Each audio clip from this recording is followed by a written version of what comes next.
Brought to you bye मीठी भूख moringa powder, स्वाद जिंदगी का। शिवाजीनगर प्रखंड के कई शिक्षक शिक्षिकाओं ने बीपीएससी परीक्षा में सफलता प्राप्त कर प्रधान शिक्षक और प्रधानाध्यापक पद पर चयनित होकर शिवाजीनगर प्रखंड का मान बढ़ाया है। उत्क्रमित उच्च माध्यमिक विद्यालय दसौद की शिक्षिका नीलू कुमारी, कमलनाथ पासवान, पूनम कुमारी, प्राथमिक विद्यालय जगदलपुर के चंद्र किशोर चौधरी, उत्क्रमित मध्य विद्यालय चितौरा बेला के गणेश कुमार, संजय कुमार चौधरी, रमन जी मंडल, शैली कुमारी, नीलू कुमारी, टुनटुन कुमार, नंद किशोर यादव सहित कई शिक्षक शामिल हैं। शिवाजीनगर प्रखंड प्रमुख डॉक्टर गोविंद कुमार ने अपने सोशल मीडिया पर पोस्ट कर सभी चयनित शिक्षकों शिक्षिकाओं को बधाई और शुभकामनाएं दी।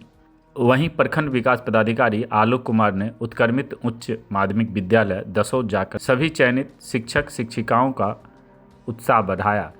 प्रखंड विकास पदाधिकारी आलोक कुमार सिंह, बीओ राम जन्म सिंह, पूर्व बीआरपी बालमुकुंद सिंह, प्रधानाध्यापक देवानंद कामत, प्रधानाध्यापक राजेंद्र महाराज, दसौद पंचायत के मुखिया नटवर कुमार, सरपंच विश्वनाथ राय, मुन्ना कुमार सहित अन्य गणमान्य व्यक्ति ने भी इन शिक्षकों को उनकी सफलता पर बधाई दी।